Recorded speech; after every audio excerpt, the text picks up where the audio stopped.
Hey, I'm John Grant, and welcome back to the Johnny Grant Show. Almost every team that fired their head coaches have found their replacement, so on today's episode, I'll be grading those head coaching hires.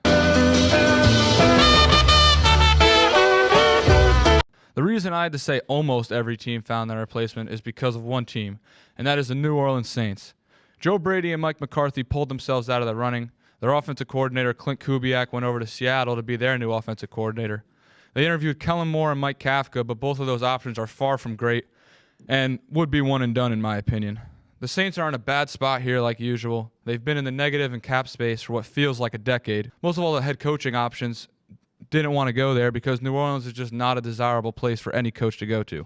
They're $70 million in the negatives. They got a bunch of old players on big contracts and just not a lot to work with. New Orleans is looking like a dumpster fire, so their grade for me is just not active. Next up, we got the New York Jets. They hired Aaron Glenn, the defensive coordinator from the Detroit Lions. I think this is a good hire, definitely a player's coach, a guy that players can rally around, a former Jets first-round pick, and I think it's a great fit for the Jets.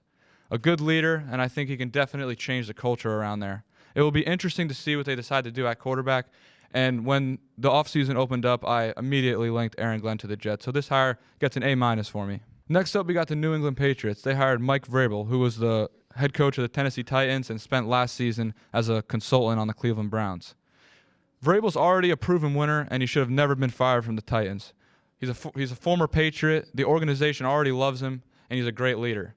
I love this hire. I think it's a perfect fit for New England, but shame on them for setting up Jared Mayo to fail like they did. But the NFL is a business, and the Patriots are definitely better off with Vrabel than they would be with Mayo. Next up, we got the Chicago Bears. They hired Ben Johnson, the offensive coordinator from the Detroit Lions.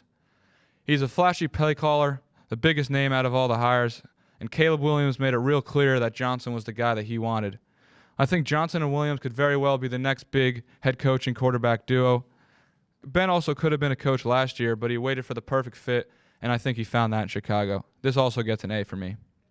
So here's where the hires got a little bit more confusing. We go to Dallas Cowboys.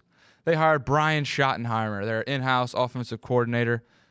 Schottenheimer is just a lousy hire in my opinion. I'm a Seahawks fan, and I remember Schotty's play calling in Seattle that led to him getting fired. I didn't even hate him, but I just can't see this guy doing more than 1 year as a head coach and being successful in trying to turn this Cowboys team around. This is just a classic Jerry Jones move. Somebody go check on all those Cowboys fans because if you thought McCarthy was bad, it's about to get worse. Maybe I'm going a little too hard on Schotty because he's never been a head coach before, but I just can't see it being any good. The Cowboys get a D for me.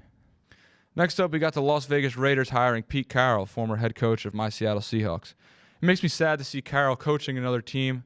I wasn't as sad when he and Seattle parted ways because he wasn't going anywhere else and he just became a teacher at USC. I thought this was it for him in the NFL, but he's back now. Obviously, players love him. You wouldn't think Pete is 73 years old by the way he acts. But this still gets a C+ for me because I think Vegas needs a lot of work, and that's going to be hard to do with a 73-year-old head coach. I think they can definitely be successful, but this is not a move to get towards contention, in my opinion. I would have rather seen a team like Dallas hire Carroll because they're just they're more like a few pieces away from contending. But I wish Pete all the best. He's definitely my favorite coach of all time, and I hope he can do some good in Vegas. And for our last coach, the Jacksonville Jaguars hiring of Liam Cohen, the offensive coordinator for the Tampa Bay Buccaneers. He's a really awkward guy. That interview was hard to watch. Duval. But on paper, this is a solid hire. Baker Mayfield and the Bucs offense had a great year under Cohen, and he could be the right guy to get Trevor Lawrence over the hump and get his career finally going. And that is it on this week for the Johnny Grant Show. Thank you for watching, and I'll see you next time. Everybody wanna be a superstar. Get a lot of money, drive fancy cars.